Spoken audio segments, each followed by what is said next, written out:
okay, great. So we filled up this room multiple times over, but what happens when you fill up that? And then you fill up the next one. And they like, okay, so at what point do you finally go, okay, we're having thousands of people here, but a vast majority of them, we don't have a hands-on reality. I mean, I remember looking at him one time and saying, you know what? I don't honestly think I can lay my head on my pillow at night and know that the sheep are cared for.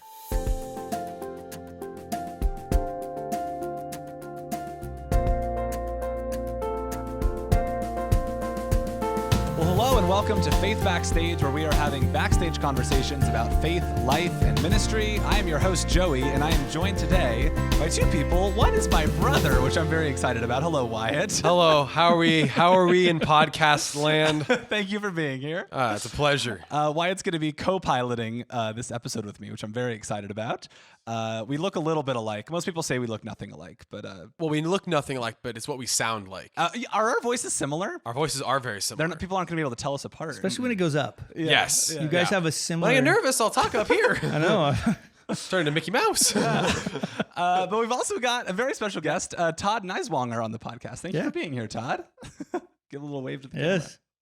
I'm so grateful to have you. So excited to be here. Good to be here, man. I think we met at a wedding once. It was his. I don't expect you to remember that. Well, Danny Biebelheimer's. Oh, yeah. And Michael Biebelheimer. I think I was DJing or photographing. You probably just saw my dancing. Yeah. Yeah, that's what it was. Great dance moves. It really left an impression on me. I can tell. So yeah, I'm really grateful. I'm excited to have a conversation with you. I know that the reason that Wyatt's here is you were on staff at Cornerstone for several years. I was on staff. I was an intern working for Billy Kappen, who's the worship pastor here. I started the internship, we'll call it just the internship, summer of 2018. Wow. Okay. And I was here through COVID through end of 2020. So December 31st, if you want to be formal about it, was my last day here. For sure. So I thought Wyatt would just have some great insight, kind of know what questions to ask a little better than I would, because I'm very familiar with Cornerstone, been around Cornerstone a lot, but it is not my home church. I'm a guest here. Thank you for having me. It's good to have you. I'm excited to have just a conversation about your ministry, your past, kind of where you've been, how God has gotten you here, and all the places that you've been along the way. But let's not get carried away. I like to start by asking just kind of about your early life. Where does your story start? Where were you born? Well, I was born in Wyoming. Wyoming? Yeah. Oh, really? No, actually, I was born in Colorado. I always have to change that. We moved when I was an infant. We were in the eastern plains of Colorado. But born and raised there. I was born, my parents were great. My family was great. Yeah. They were followers of Jesus. But it's one of those things that even though you grew up in a Christian home, it doesn't mean that you're a follower of Jesus, right? Yeah. And so for me, it was, even though they modeled following Jesus well, I rejected Jesus very early on in my walk with the Lord, or very early on. And so it was just interesting to be a kid that was trying to figure out how to keep parents happy and not freak them out at the same time, while you were you wanted nothing to do with something that was so passionate to them. Yeah. And so I think that just always left us in a weird spot relationally, because I mean, I was kind of a fraud from the standpoint that I don't want to rock the boat. Yeah. But they also knew that I didn't want to kind of follow Jesus. Was it an active denial, or was it like passive, like, I don't really care, like I'm just not, my heart's not in this? It became an active denial. I think just initially all I cared about was sports and girls and what that looked like. And but over time, I think as you press and process through life, you are kind of forced one way or the other. Like I don't care who we are. We kind of can't stay agnostic, I think, our whole life on what we're going to do with who Jesus is. And so I just pressed the other way. I decided to kind of deny following Jesus. I was pretty clear about my denial of following Jesus. But I am thankful that I had parents that were able to be patient through it. Yeah. You know, and understand that there is a way in which these things get worked out. And so, do you remember what it was that pulled you away? Was it just like vices? Was it just the world? There was aspects of that. I think like for me, like, I think it's anytime you start to look at the world that's around you, you start to engage in like, why are we here? I mean, that sounds so existential, but, it really was, I was like, the whole God thing just does not make sense to me initially. And so at that point then, when it didn't make sense, I just made my life go in the absolute opposite direction. Yeah. Absolutely. And so even the reason when I got to college, I pursued mathematics and chemistry was because I thought the answers were inside of like formulating an idea of the world through how we process it via, I guess, more objective versus what I felt were subjective truths. Interesting. And so that was kind of even why I went the route of those two realities. Yeah. So where was your career headed? What did you want to do with your life? Yeah, well, I mean, I finished my degree in mathematics, and I did not want to add numbers for people. That was not something I wanted to do. And so that was why I kind of took on chemistry, is I thought, I'll go the route of working in a lab. Gotcha. And that's what I thought. In fact, I had a job interview with this upstart at the time called Amgen, which is, they've done pretty well since then. Yeah. But after a while, I also knew I didn't want to be in a lab. So I thought I was going to be a teacher. And I actually started teaching for a little while. Yeah. And was in a public school, at a private school. Both of those I taught at the university I was at. And so that was the route I thought I was going to go. But kind of in the middle of it, that's when all of a sudden kind of the realities of me encountering Jesus really began to shift and mold. Yeah. And so it was so funny. I was sitting in a biochemistry class, Biochemistry 341. I still remember to this day. And it was Dr. Taints was his name, not a follower of Jesus, but he was kind of questioning current scientific understanding of how the world works. And whether or not we actually have explanations via kind of, I guess you would say, kind of from a science vantage point of how life came about, different things. Yeah. And so I sat there going, hey, whoa, time out. Like, I'm devoting my life to this. And now you're kind of undermining how I was beginning to process and evaluate the world. Yeah. And so I left that class. Well, the funniest thing, the next class I took was I was going to an evolution class afterwards. Okay. And so I stepped into class, and as a joke, I just kind of looked at the professor and I go, hey, just so you know, Dr. Taint says this class is stupid. I just want you to, and we were just joking back and forth. And he said something as we were talking about how did life form? Where did we come from? That seemed so illogical to me. And I started pressing the heck out of him and just asking tons of questions. Well, in the middle of it, he goes, I don't know, go talk to a theologian. And there was this guy that always used to sit in the student union building, a college pastor named Blake, who I finished that class. I grabbed my books and I actually sat across from him and I go, hey, do you have time to talk? Yeah. And we kind of looked at each other, and we kind of had seen each other, so it's not like he didn't recognize me. And he goes, yeah, you want to talk about it? I go, well, my evolution professor said I need to find a theologian, and you're the closest thing I have. And so from that moment, it was him, another guy named Todd Rogers. I had a full ride scholarship running track. And there was a trainer that he would always share Jesus with me. Another guy that was with Campus Crusade, they would share Christ with me, but it kind of collided in that moment where he started just opening God's word. And for the first time, and that's always the role of the Holy Spirit, to open our eyes, to begin to understand it. We're enlightened in that moment. But that was really where, man, the gospel became real. Yeah, man, we could go really far down this rabbit hole, the question of like science and faith kind of intersecting. I think that's a really interesting topic. Were those two things like in conflict to you?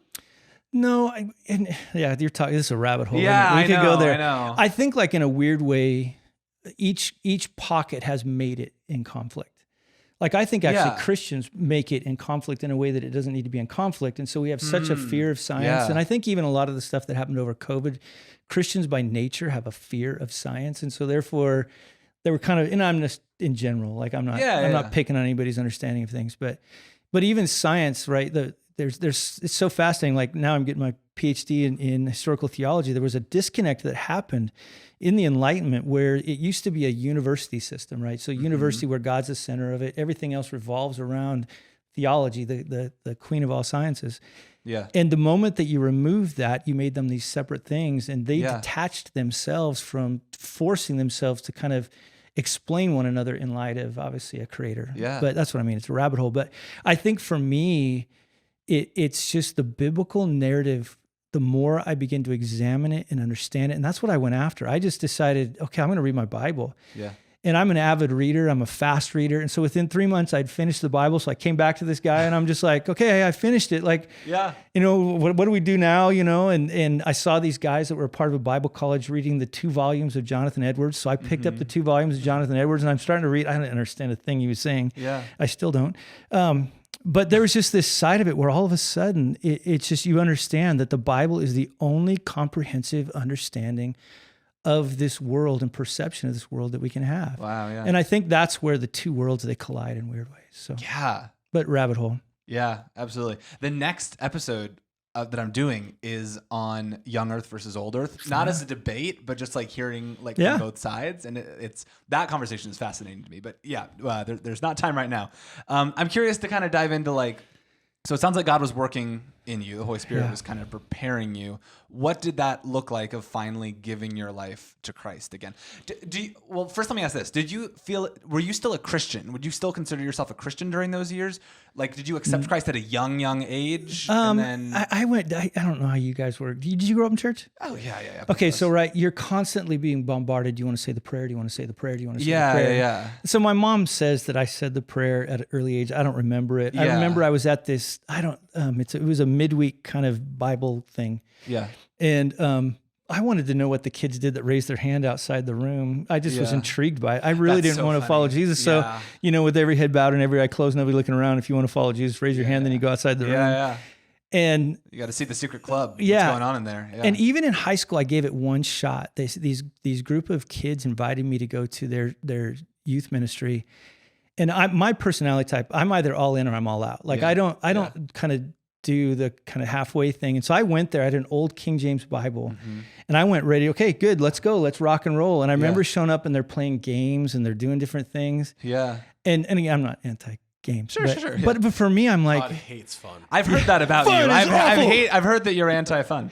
I'm just, well, I won't go there, but there's this side of it where I just realized how, to me anyways, the perception, how unserious these people are. If this is really as important as it is, and you're going to play games with me, and I mean, and again, I understand now, totally, where things were, but that was when I just went, this is stupid. And I was out and I checked out. And then, so the re-encountering things again was really where I began to go, oh, wow, like, this does make sense. There is a comprehensive way in which the Bible allows me to see the world, to rightly now understand how God is, who God is, how we've been created, things like that. Yeah. So it sounds like, I think people have different pathways that they kind of like connect different pathways. That sounds like all roads lead to up the mountain. But in connecting with God, and it sounds like yours was very intellectual in the way that you encountered him. Yeah, because I wanted to understand these things. Like and I think even too, like, even after I came to Christ, I started to realize how much Christians try to take very complex issues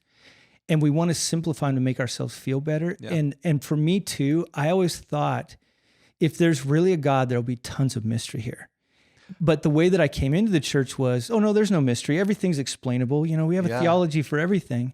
Yeah. But the first time I started to understand that the Bible just allows so much mystery and so much wonder in who God is, that I was like, finally. Yeah. But I kind of had to read it for myself, right? I had to kind of understand it to kind of grapple with it. But once I saw this God that is unsearchable in his ways, he is beyond, but yet the thing that drew me to him was how much, the first time through, I read through the Bible, was how much God pursued people.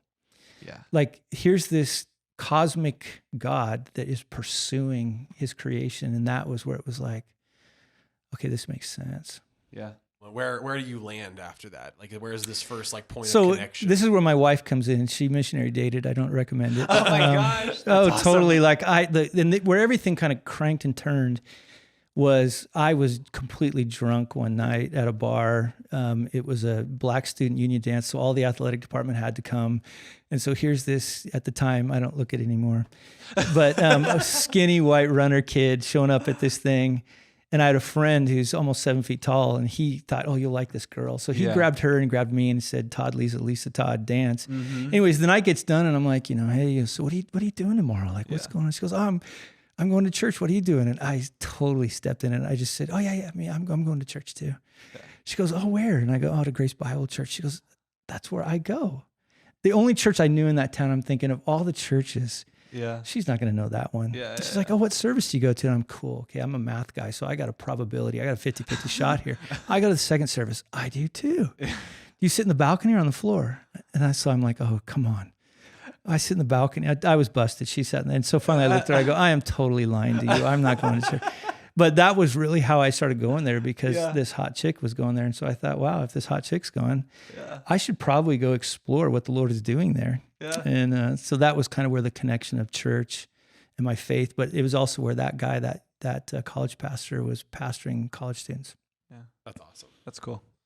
So you've come to faith. You're at this point. We'll maybe transition over to kind of Cornerstone and what that is. Where do you find yourself that you come to Cornerstone Church? What was the first entrance into that? So I came out here to go to seminary. I was on staff at a church in Cheyenne, Wyoming. I was the youth pastor there. I'd been there for about 6 years, and we looked at each other and said, "Hey, I think it's time for you to go to seminary." I didn't know kind of where to go, but I knew my best friend had a house over in Northridge, what we were talking about before we came on. And he said, "You can have my pool house. You can live there for whatever you want to pay me." So I'm like, "Okay, I'll find a seminary close to you." And it was master's seminary. And so I'm sitting in this Greek class with a guy named Doug Fox, who was the executive pastor here at the time. And I said, "Man, we've been having a hard time finding a local church. We tried all kinds of different churches that people tell us to go to." And I go, where are you pastoring? He goes, "Cornerstone." And I go, "Oh, well, and my wife and I will have to check it out. Like, where is it?" And he goes, "Oh, it's Simi Valley." Well, my only understanding of Simi Valley to this point was from the movie Joe Dirt.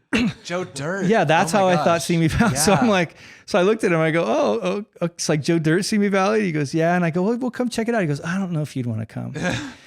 And a lot of it's just because master seminary guys weren't clicking, even though Francis was from master seminary. Yeah. It wasn't exactly the place that master's men go to, but we came. I remember sitting in the first few sermons. I mean, and I've told Francis this, but it's funny. They were the worst 4 sermons I've ever heard him preach in my life. They were literally terrible. Yeah. And he would, I don't know if he would admit it, so you'd have to ask him. But the thing that stuck to me was just the people. That was what drew me in. I was like, okay, my wife and I could devote ourselves here. Yeah. So came in, just became a part of Cornerstone. Then this Doug guy said, "Well, why don't you do our membership?" And then the guy that was the college pastor at the time, a guy named Chuck, he said, "Well, why don't you were a youth pastor? Why don't our youth pastor's moving on? Why don't you come in?" And I'm like, "Oh no, I'm going to get my degree. I'm going back to Colorado, Wyoming, Montana." Oh, interesting. Oh, I did not want to live here. There's nothing appealing. I'm cool now. Sure. But that was one of the big things is coming in, becoming the high school pastor, and then that's kind of how I landed here, was that route. Wow. Stage was set in youth ministry. Yeah. I feel like the memes tell so many stories about the senior pastor that transitions out of youth pastor leadership. Never happens. It's such a rare path, Yeah. How funny. Yeah. That's really interesting. Okay, so you're the youth pastor at the time. Do you roughly what year was this? 2003. 2003. June of 2003. Okay, and Cornerstone Church at the time, could you give maybe a little explanation, a little understanding of where was the church at? Either, attendance wise, just what groups, what ministries, like what was the church starting to look like at this time? I mean, it was forming into a true mega church, right? I mean, it had, to be honest with you, I don't even know nobody knew how many people were here. So I don't even know. There were thousands, I can tell you that. And so you come into it, and it was the classic mega church. It was the classic example of what came out of the 90s and 2000s of what church should look like. Generally, you get a good communicator, and Francis, he was okay. He greatly improved from those 4 sermons. He's done okay in that whole preaching category.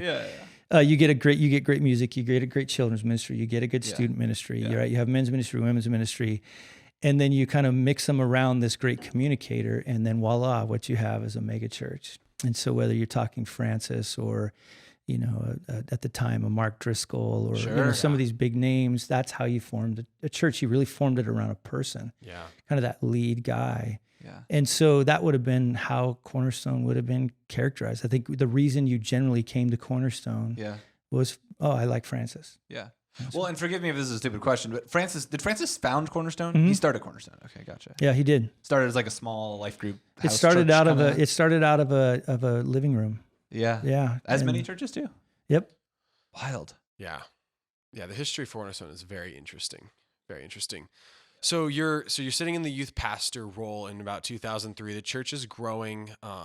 There is a draw because of Francis, which is clearly, I mean, I never was attending Cornerstone while Francis was pastor, but I mean, you can just hear stories of people that were here before, kind of talking about that draw to Francis. Yeah. What are you sitting in this position of youth pastor hoping, you kind of shared you were hoping to go back home, but here we are in 2022 and you're the lead pastor. So what was maybe the next, I guess what we would call it, career step within Cornerstone that you took, I don't know if you sought it out, if it was sought out for you, or what was the first thing? Francis came and said, "Hey, we're starting this Bible college, and would you want to be the president?" I started laughing because I'm like, "You got to be kidding me, dude! I'm a youth pastor." And so I said, "No, I'm not going to be the president of a upstart Bible college." But I was actually looking to go plant a church in Utah, and so we'd actually gone and explored there. I think I've always been intrigued by how you would engage with good news in and through the Mormon community. And so that's fascinating. So we were kind of looking out there. I came back. Francis sat me down. He's like, "Hey, did the Lord lead you anywhere?" I'm talking like Francis, right? Used to talk. I need to just start talking Give us normal. Your best Francis impression. Well, no, I won't go there. But in it, I just man, we're very open, and we're kind of still praying and wrestling, and there's no town or anything yet. And he goes, "Well, good, because I think you need to be the executive pastor." Wow. Get out. And so I'm thinking to myself, executive pastor, I can't organize myself out of a box. And and he's like, no, I got this idea of what it'll look like. I go, "Dude, you and I will kill this church. There is no way you and I should be doing this." I go, "Because there is no brakes on either one of us. You probably need somebody that has more brakes." So anyways, we prayed and wrestled through it. And so I did take on that role as executive pastor. And in some ways it was good for me to do that because Francis was gone a lot. He was traveling, speaking. Yeah. And so it allowed me to be more pastoral versus maybe what would be more of a traditional executive pastor. Yeah. I was way more engaged in the life of maybe how a lead pastor might look, just because he was, he was pretty, people wanted him to come speak a lot at different things. What year did Crazy Love come out? Do you know off the top of your head? It's okay if you don't. I don't know, to be honest with you. I remember reading a lot of the first drafts of it, when I was That's crazy to think about. Wow. Yeah, it was. It was pretty cool. The first draft I read was when I was in Uganda, and I still remember to this day, and so it was really cool it was kind of a best of Francis sermon series through it. Yeah. It's May 1st, 2008. That is me and my wife's anniversary. That's funny. Wow. So as far as the executive pastor role, were you filling someone's shoes, or was it a new role? So that guy Doug that I told you about, he was who I filled his role. Gotcha. He left to go plant a church in Texas, and so that was when I stepped in and kind of started to engage in that particular role within Cornerstone. Yeah. What were some of the conversations that you guys were having in the time that you were the executive pastor? Francis was, of course, the lead pastor. What was the direction of the church? You're seeing this church that has grown exponentially. And what are these conversations that you're having around, this table actually? That's funny. Yeah. What are the conversations? What are you guys saying? This is a value. This isn't a value. What are some of those things? Well, I think early on, both Francis and I, the thing I love about Francis is that, even though he could have been that leader that maybe stretched into what we saw as a Driscoll, or stretched into a McDonald, these different guys. Yeah. The thing that I love about that guy is there is such a humility and there is such a passionate love of Jesus. Mm-hmm. And also the other thing is just a passionate love of Scripture. And as we were looking at Scripture, the difficulty each of us were facing is we were looking at this mega church and going, is this what Jesus dreamed up when he announced the Great Commission? And we didn't have any answers for it at the time. It's not like we were and so therefore, we'll create what we need to create. But a lot of those conversations were, are we convinced this is what it's supposed to be? Yeah. And so as we sat and wrestled and talked, I think just the shimmer and shine of a mega church that you used to kind of have, maybe what it would be in the 90s, after all of us read, what was the guy down in Saddleback's church? Rick Warren? Yes. Yeah. Whatever his book was. Driven Church. Yeah. You read that and you're like, oh, okay, wow. Saddleback see me, and, and I think it's just, and that's again, what I love about him is we were just looking at Scripture going, is this honestly what it is? Number one. And number two, we were coming to this realization that just because people were here doesn't mean they're being discipled. Totally. And so at the end of the day, great, we have this mega church. You have a a passionate follower of Jesus. I love that he was a great communicator because talk about sincerity and love. I'm like, okay, that's the guy you would want to put in that frame. Yeah. But at the same time, I think if we were honest with each other and we were honest with others, we were seeing what we might call conversion, but we weren't seeing people saying, okay, now what does it look like to follow King Jesus wherever he goes? Other than on journeys, we'd go on, I'd see people go on these massive journeys for Jesus in short term. And then I got to be careful with that. Let me rewind that. Sure. There were people really following Jesus, doing some cool things. Yeah. But I think like once you got past a certain group of people and you worked down into the rest of the church, you didn't see that. Yeah. It was, hey, Francis, make us laugh. Hey, Francis, make us think. Hey, Francis, make us. And then I'll go do men's ministry, women's ministry, my kids, so that, they don't do drugs and have sex and listen to rock and roll. They'll go to high school ministry. And so I think there was just never this idea of a clarity. What does it mean to be a disciple of Jesus who makes disciples of Jesus, who then in turn, makes disciples of Jesus, that true call of God in Matthew 28.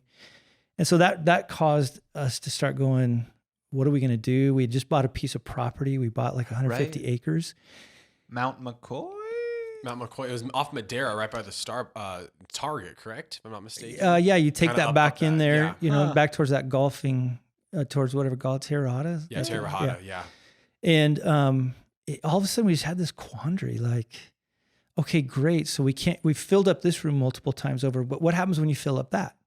And then you fill up the next one. And then okay, so at what point do you finally go, okay, we're having thousands of people here, but a vast majority of them, we don't have a hands-on reality. I mean, I remember looking at him one time and saying, you know what? I don't honestly think I can lay my head on my pillow at night and know that the sheep are cared for like they're supposed to be cared for. And so it started us all on a journey of going, okay, what does this look like? And how do we get there? And the hard part is most of us were never trained in how to, like, this sounds so bad. Okay. But just to be kind of honest, I knew how to parse verbs in Greek. I knew how to tear apart Hebrew. I knew how to put together a sermon. But did we honestly know what it looked like to walk with people and help them learn what it means to be an authentic disciple of Jesus? Yeah. Is it better? I guess appealing to like your ministry experience now, is it better to have someone in a church present, coming every week, who's passive, who's not passionate about their faith, than to not have them there at all? I think Jesus would say, like, go get your sin. If if you're not going to follow me, right. And I'm not trying to be, I feel like it's never bad that God's word is being proclaimed to the lives of people. But I think in many ways, if you're not careful, you're creating these people that have such a misunderstanding of what it means to follow Jesus because their only way in which they're piecing together their walk with Christ is in and through a weekend engagement. Right. And so I think what happens is, in Francis, this is what he's so good at. He would force you to make decisions in your heart, man. You're sitting there, it's like, I did, man. I committed this sin. I'm sitting there crying on a regular basis, and I don't even know why sometimes. But there's just this side of it where then it became this like weird thing where people were living their faith through Francis.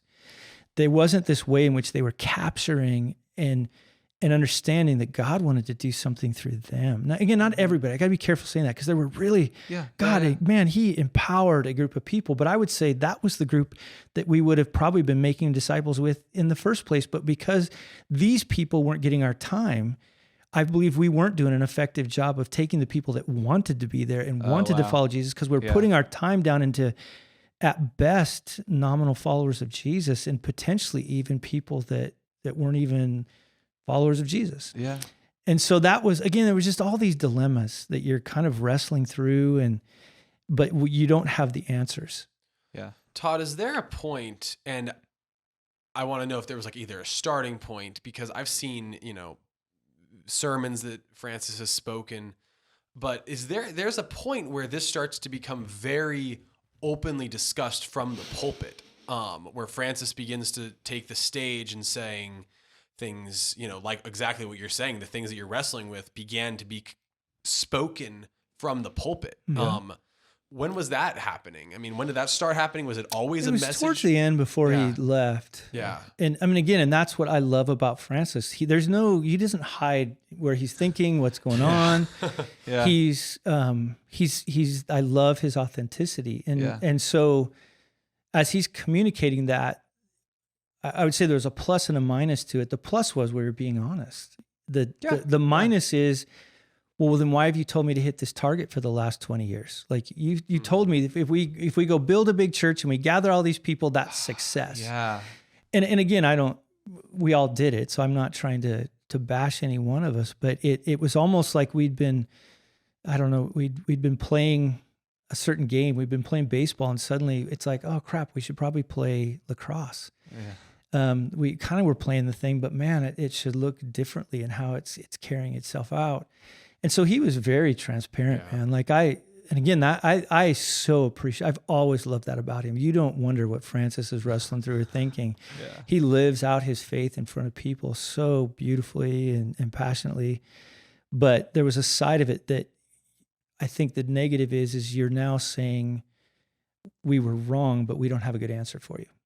Wow. Interesting. And that leaves somebody that's out listening to you going, what do you mean? Yeah. You're Francis, you're the Bible answer man. You have all the answers, dude. You know, and I think for all of us, we were just going, okay, what is this supposed to look like? Yeah. What are we supposed to be doing? And that's sad that guys have been in ministry that long, been in seminary trained. But I think again, I'm not anti-preaching what I'm about to say, but I think you started to see the deficiency of like just a speaking ministry. You can only move people so much in that way. You can only help people understand so much. There's another side of it that we were realizing that, wow, we need to elevate other important aspects of what Scripture lays out on what the church is supposed to be and what we are supposed to engage in. And so that was it was weird. It was fun and scary and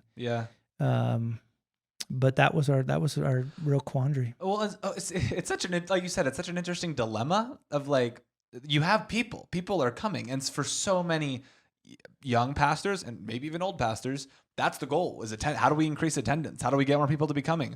You guys had, troves of people that were showing up and you're like, all right, what do we do with them now? Like, do we even want them here? I guess that's a weird way to put it, but. Well, I mean, I think I can say this on video now. Yeah.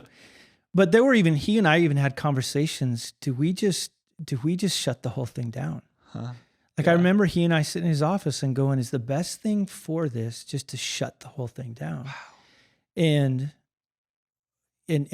kind of let people, because there's other great churches in this area. It's not like we're the only show in town, right? There's really great churches in this area.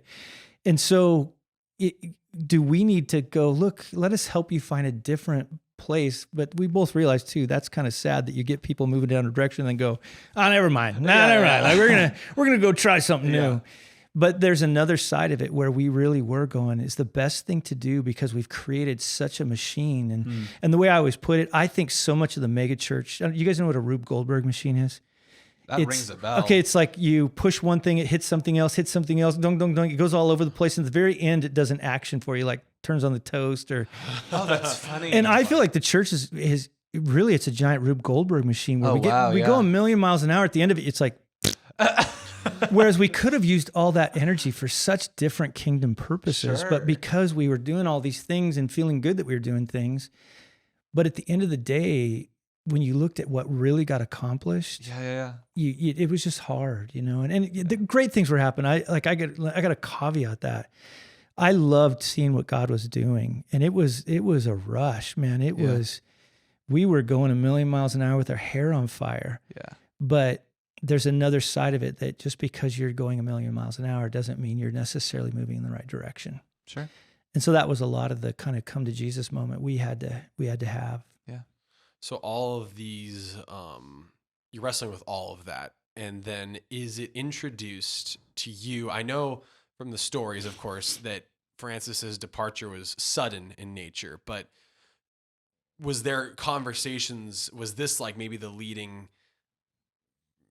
reason for maybe Francis thing, like, hey, I'm out. Well, I just told you, we were both thinking, yeah, you do both we were saying, just you both were like, go? hey, let's shut this thing down. And not because we didn't love the people course. or anything like that. It was just somebody at some point had to say this whole monolithic megachurch movement, we have to call it for what it is. Yeah.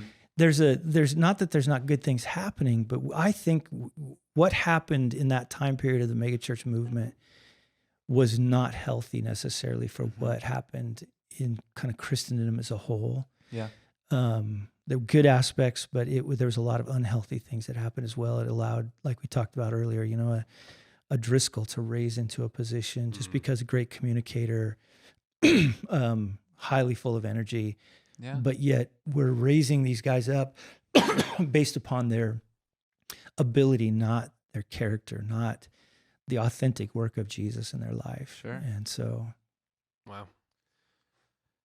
That's crazy. Yeah. So the transition, I really want to focus on like where you were at as far as the transition goes. Like, where was your mind at? Where was your heart at? Like, what were you feeling? Yeah, it just, there were so many things going on, but I remember we were sitting at over at Panera. Oh, okay, yeah. And that was the first time he kind of laid out to me. He goes, I think it's time to go. Yeah. And he goes, I just think I'm not good for this church. And he wasn't saying it that he wasn't a good shepherd or he wasn't a healthy follower of Jesus. It's just, he finally, I think, came to that point where I don't know if it's good for there to be such a focus on one individual. And because again, humble dude, like he didn't need it. Like, I think some pastors need that attention. Sure. They need to be the center of everything. As we've learned lately, Francis doesn't need it. I mean, he so wants to see the gospel move forward in the lives of people. And so he sat me down and just said, I think it's time to go. And, we sat down with the rest of the elders, and I remember them all. I guess I was less shocked. I guess I kind of expected it to happen. It was not a matter of if, it was when. Yeah. But for the rest of the elders, I can remember him sitting there going, what? And at that moment, it was the first time I think I ever realized I've got to shepherd these guys through this process. Wow. And not because I felt I was the greatest guy in the world to do it. It was just, okay, I've had longer to process what was going on. And so I don't have as much shell shock. So I can step into this now and go, okay, whoa, time out. Like, don't lose our heads. Like, Jesus is not stepping off his throne, even though, Francis is not going to be on the stage. Yeah. And I think that was the first time maybe I saw even myself being like leading, in that kind of a way with other leaders. And so, yeah. Did you feel qualified? Did you feel equipped? No. But it's that thing where as he's exiting, everybody wants you to look confident. And my problem is I don't have a good poker face either. And so I just remember like thinking, and especially in my prayer times, just going, okay, Lord, I have no clue what to do. Because I didn't. Yeah. And I would even tell people, I don't know what to do. And I think my first sermon, I have to go back and listen to it again. I think I actually said that. I don't know what I'm doing. Yeah. Which is very comforting for people. But I remember just sitting there going, okay, Lord, just show me the next step. Yeah. Like, what's the next thing that you want me to do? Like, don't think down the road. Don't worry about the peripheral stuff. And the moment he announced he was leaving, within the awkward Christian pop culture, right? It just, Francis is leaving. Yeah. And Mickey Mouse has left Disney. Well, yeah, and the internet's full steam at that point, like blogs. And big time. Yeah, and that's the start of the internet too. Yeah, in a sense, or start of the blog world. Social media. All that. I remember I got a phone call. I was sitting there one day going, what are you going to do? How are you going to lead? And all of a sudden they go, yeah, you got a phone call from, I don't remember the guy's name. And I go, oh, and I didn't think about it. I picked it up and I'm like, hi, blah, blah, blah. Yeah, this is so-and-so from Christianity Today. And I'm just like, wow. No, and so he's like wanted to ask if I can ask. No, you can't. Like, actually, no. Like, we've actually made our statement. You can go look at it there. Because everybody was looking for some hidden reason for why Francis left. Oh, and that's so gross. Oh, it's, well, and again, I think it's because the sad thing is we've made we've done gross things as the church, right? Yeah. And so we've kind of, sadly, leaders have created that storm. And so when you have a guy like Francis who's just sincere, going, I got to go figure this thing out. You know, it was really, I mean, I could tell he wanted to go on walkabout. He just wanted to go kind of wrestle through things and land. And I think that was where it was that gross thing again, where it's like, wow, a person can get to that point where everything goes abuzz just because he says, I need to go kind of figure some things out. Yeah. And so it was weird. It was such a weird time. I mean, it was bizarre. And then you're having to deal with that while you're dealing with trying to shepherd people through the process. Right. Yeah.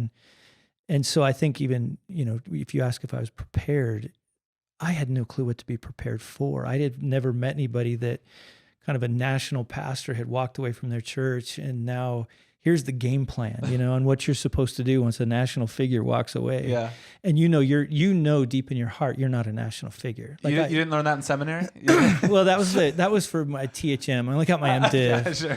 Yeah, if I would have just stayed a little bit longer, I would have got that. Here's what to do in a national New York Times bestselling author. And I would say a vast majority of churches, you know, they try to be the same thing they were before. They just go try to find a replica of that person. And I'm not a replica of Francis in any stretch. And I was very honest with everybody. I'm not a replica of Francis. You know, it's like, and so even as we were thinking through, do we go find somebody? What do we do? And then it was kind of determined, hey, dude, we think you're supposed to do this. It was that reality of going, hey, but just to be clear, I'm not Asian. I don't have big hands. I'm not 5'3", I'm 6'2". Yeah.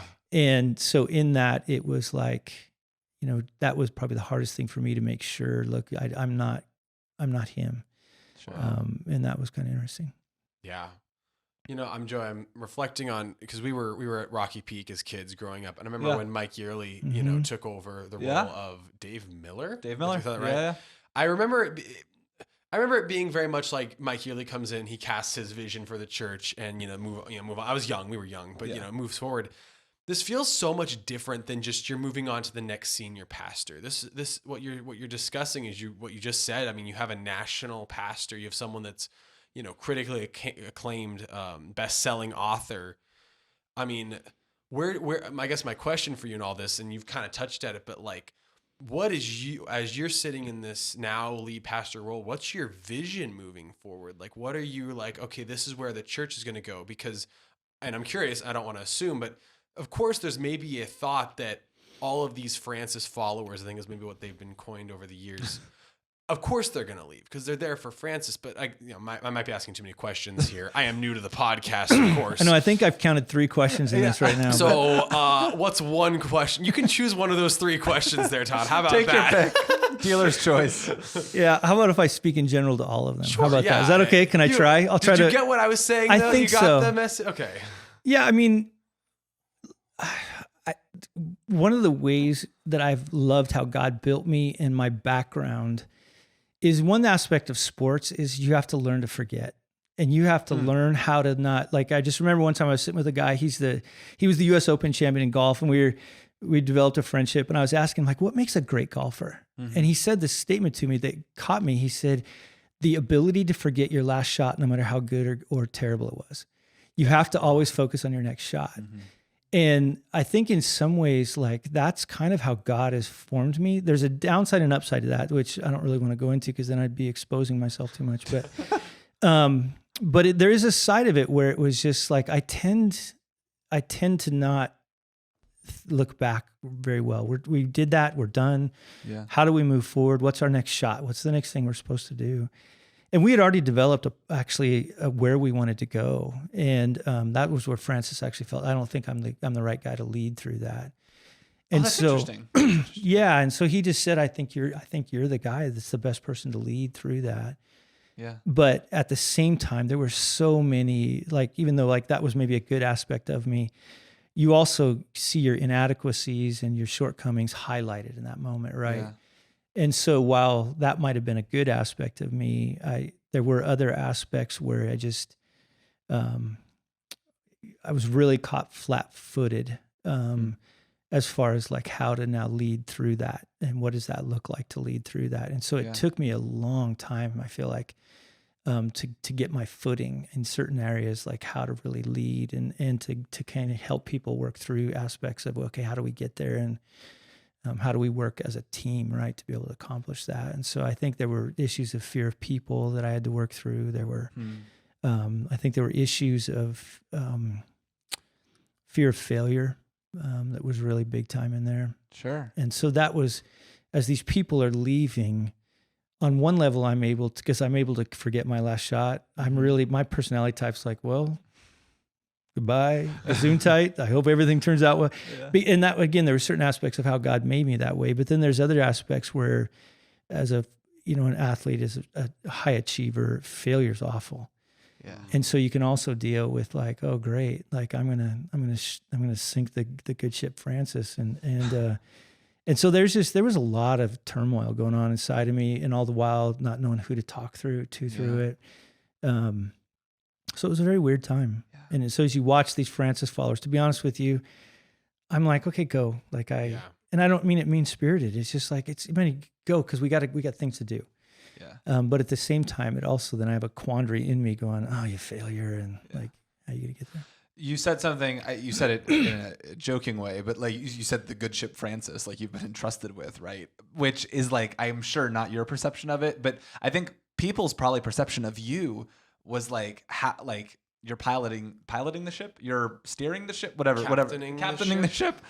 It's like, people are like, you've been entrusted with this thing. And it's like, so I guess, how do you almost correct people's expectations?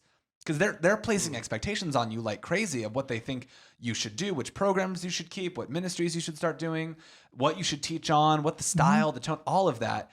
How do you almost like synthesize all of that and then hear from God, this is the direction that we're going? How do you do that? Like, I mean, yeah, Joey, can you give the answer for the team? I'm sure we'd all love to hear what you have to say. What's the answer? I'm sitting here.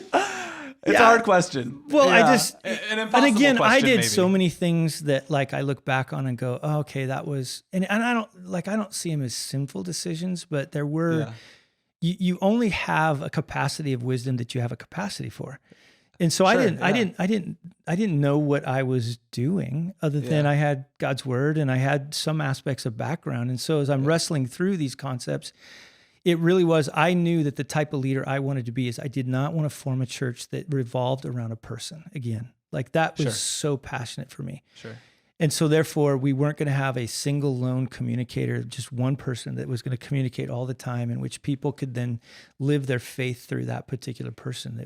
We were going to create teams of people that we were going to engage this so that when people heard people preach, they may attach more to one person or the other, but they were going to learn that no, when we bring to bear God's word, it's God's word, man. And these are godly people that are bringing to bear God's word. And we will not revolve ourselves around a singular personality. Yeah. The hard part is those many people, kind of like the Israelites, we want a king. We want that person to personify what our group is so that I can say, oh, I go to Francis's church, or I go to, Mike Yearley's church, you kind of brought him up, or John McCarr, whoever, pick a person. Yeah. But for me, I mean, actually my first sermon was all about this. This is not my church.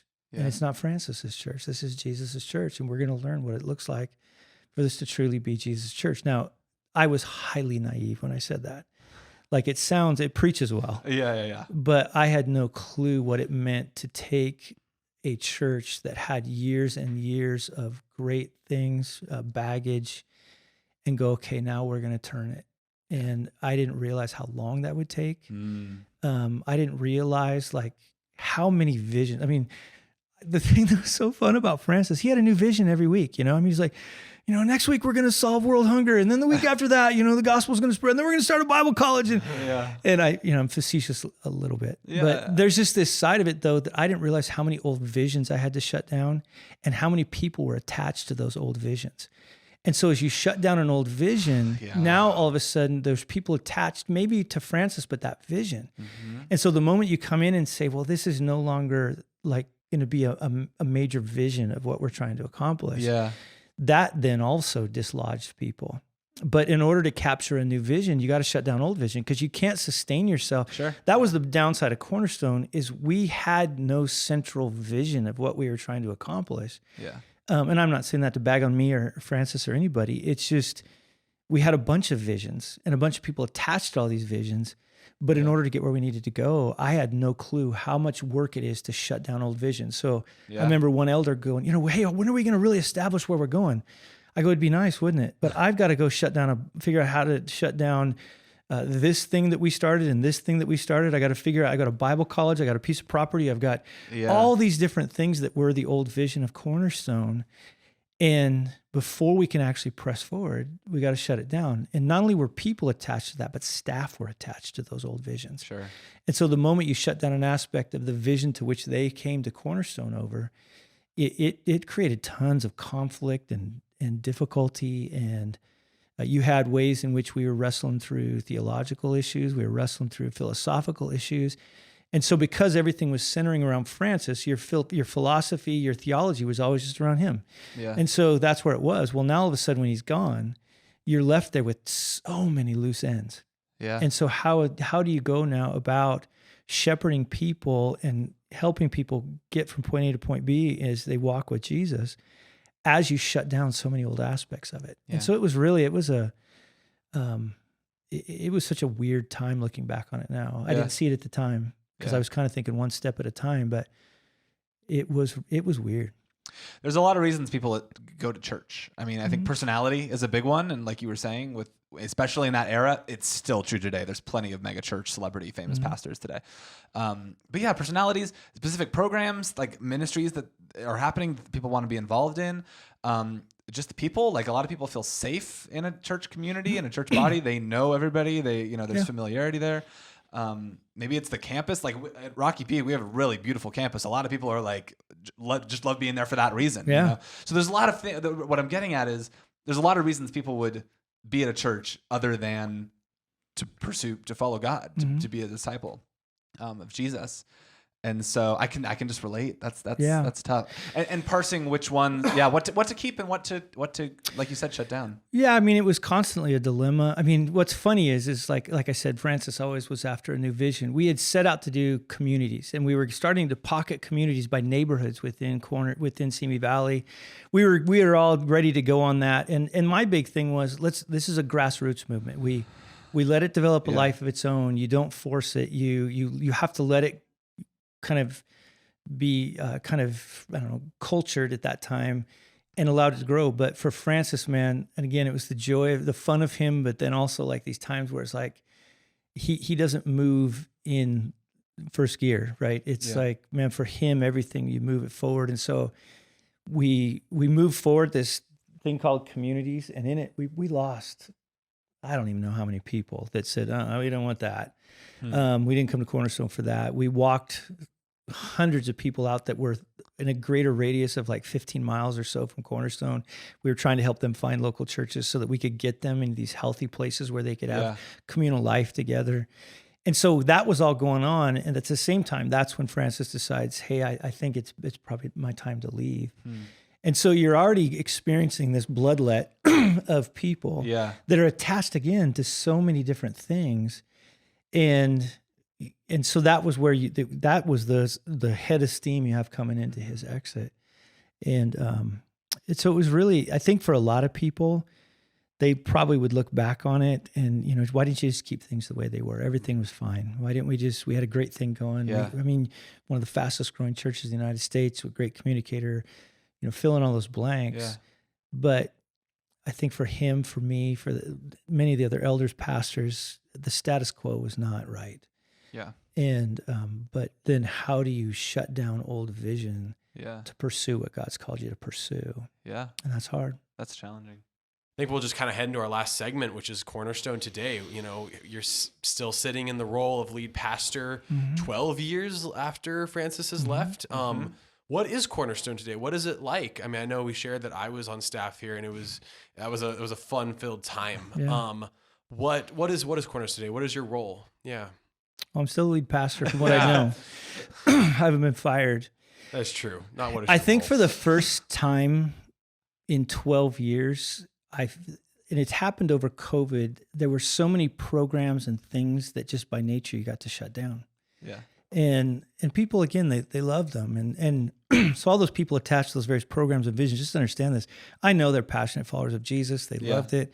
But I think like the beauty of what happened over COVID is it shut down so many things that were in that Rube Goldberg machine that you don't need.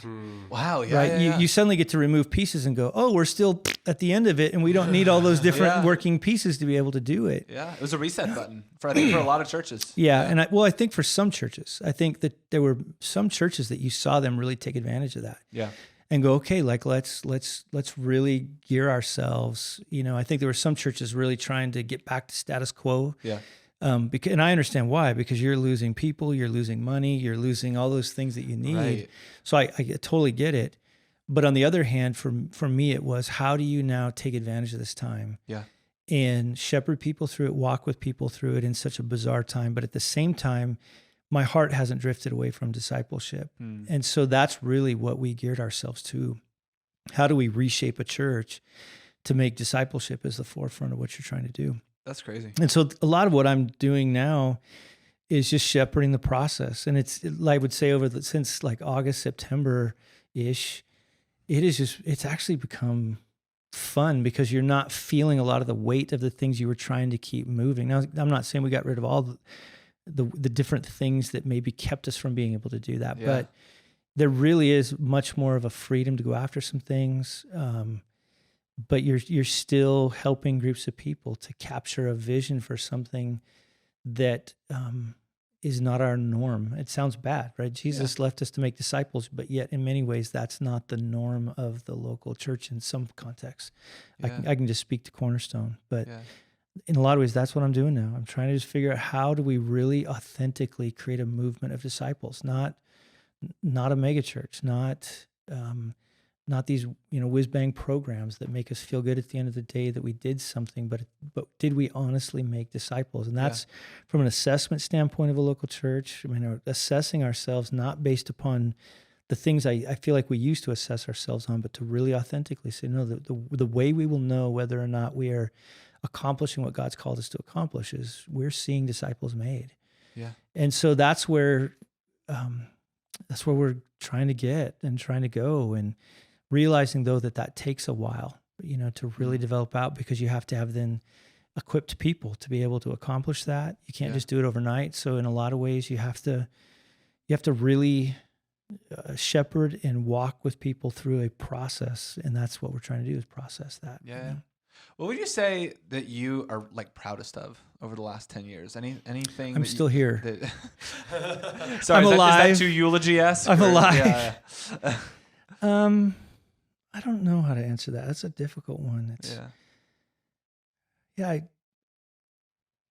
do think like across the board, the leaders, the pastors, the elders, the people of Cornerstone, there's a true faithfulness, right? And so I don't know how you can be proud of that, because that's something God does in you. But I do think there's been a faithfulness across the board in authentically seeking to follow Jesus, even at great cost.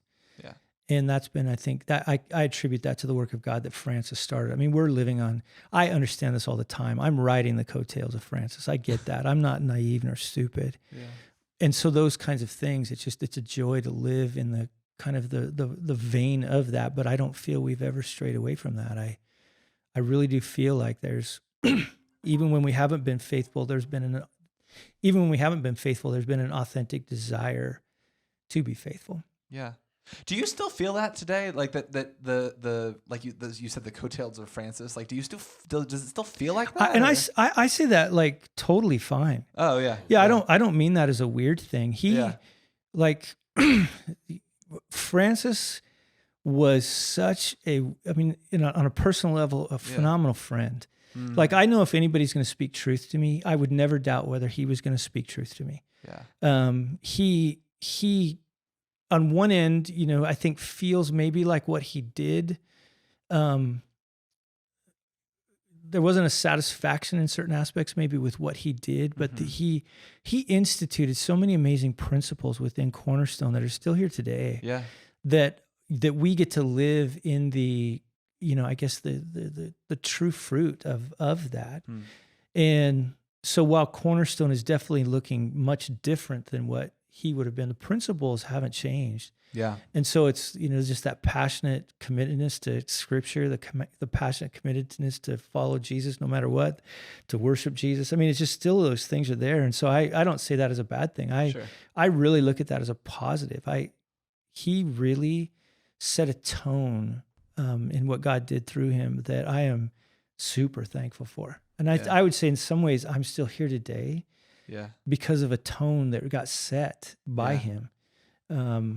And so that's I can say that totally and authentically. Like I appreciate that so much. Yeah. Praise God. That's awesome. You were given a challenge, man. Like that is wild. The transition, making that kind of a transition and continuing to lead a church 13 years later? 12, 13, yeah. Yeah. That's amazing. I don't even know. Like I said, what's the next step? Yeah. Again, not to make it sound like you're leaving, but thank you for your service. Thank you for all the ministry that you've done. Yeah. I have a question that I like to end with that's just kind of for fun, which is, do you have any recommendations as far as like books go? We also do it fun sometimes, movies or TV shows that you might be watching. Like it's kind of just a recommendations section. You can feel free to chime in too if you've got anything. Yeah. What are you The reading last right question's dangerous. Yeah. Right? I mean, it's like... I like to end it on a light note. So. Yeah. You don't want to say like Sons of Anarchy or something, but...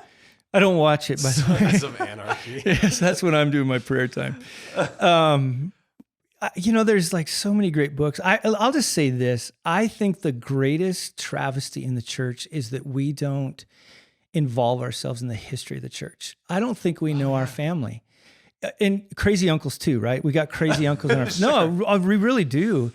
And I guess the books that I enjoy reading the most are about our family. I love reading church history. I love reading these people, who they are, how God used them, their flaws and foibles. I mean, obviously our family that stretches all the way back to, obviously to Abraham, but there's this beautiful side of our history that I love, man. I can sit down and read. I read biography nonstop because it's just, for me, it makes me not feel crazy. Yeah. Like, because they're sitting there, you're watching their own wrestle through whatever they're going through, and you're like, oh, I relate to that. Like, totally relate to that.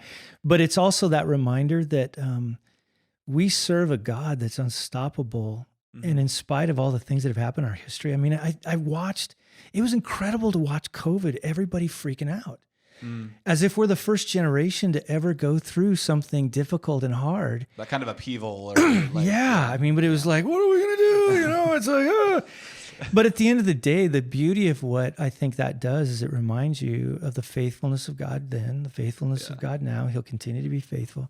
So for me, I mean, it's just, that sounds so boring. No, it's great. And I'll tell you why it's great. I don't know if I told you this. I'm a student at EBC. I go to EBC. And I just finished the 5-part Foundations of World Thought. I don't know what the official name of it is. Foundations. It's 5 semesters long, and there's so much church history in it. Yeah. You learn about some different religions. It kind of covers the gambit of like what people have believed over all of human history. But there's a lot of church history, all the way from the Catholic Church and the Reformation and like all the way through. And it was fascinating. I read like 4 different like church history books over the course of so see, we could geek classes. Out. Oh yeah, no, it's great. But even right now, like the place I'm focused on, just in reading about, was what was going on in the 18th century in the United States. And because I hear everybody, we need to go back to the founding, and we need to go this and that, and I wish people read about that, because if they went, I'd say, well, what aspect do you want to go back to? Because not all of it was cheery and lovely and great. Yeah. And I think the way that you're able to then look back on that time and celebrate what was really the good, right? There was some great, wonderful things that happened. But I think then to be almost honest and say, it's always been a challenge. Yeah. And to be fully devoted followers of Jesus then it's the same issues now. It's not much different. Yeah. One of the books I read was America Founded as a Christian Nation, which was kind of around that. That was more... See, that would be a good podcast. Yeah. Like just answering that question. Oh, you would get so many different diverse opinions, right? I mean, I was just meeting with a guy. You have different ones that are out there, like wall builders, that really present the United States as this, pristine One nation under God. Yeah, where these guys that were the creators, the founders, they were all evangelical followers of Jesus that were passionate, and Right. and when you look back at their lives, you have to be honest and say They liked God. They they talked were about they were God. cool with God, but they were most of them were rational theists, right? They were rational first and then theists. They weren't deists. I think we would go wrong on that, but. Like to go back and go, but that's okay that these guys weren't these passionate evangelical followers of Jesus. We don't have to rewrite history. Yeah. We can go back and we can look at it and we can look at the followers of Jesus and what they were thinking through and wrestling through. So I don't know, that would be like, if you ever do that one, I'll sit in with that. Yeah, that one to me is get a panel going. Yeah. A little debate. Any recommendations you want to shout out? No pressure. Oh, gosh. What are you reading right now? You're reading a lot. I'm reading a lot. 50 books in 2022 is the goal. Good night, dude. Good for That's you. wild. Thank you. It's Do about they have pictures? about one a week. What was that? Do they have pictures? The one I'm reading right now Pop on does, pop. but I assure you it's not a children's book. Okay. What's the last one you read? The last one I read, I'll do the one I'm reading right now. Okay. It's called The Body Keeps the Score. Yeah. It's a psychology book Yeah. about trauma. So I've heard about this one. very interesting. I wish I could say the author's name, but it's a longer name. I might be able to dub it in later. Yeah. Just say the author's name. Just do this. The author's name is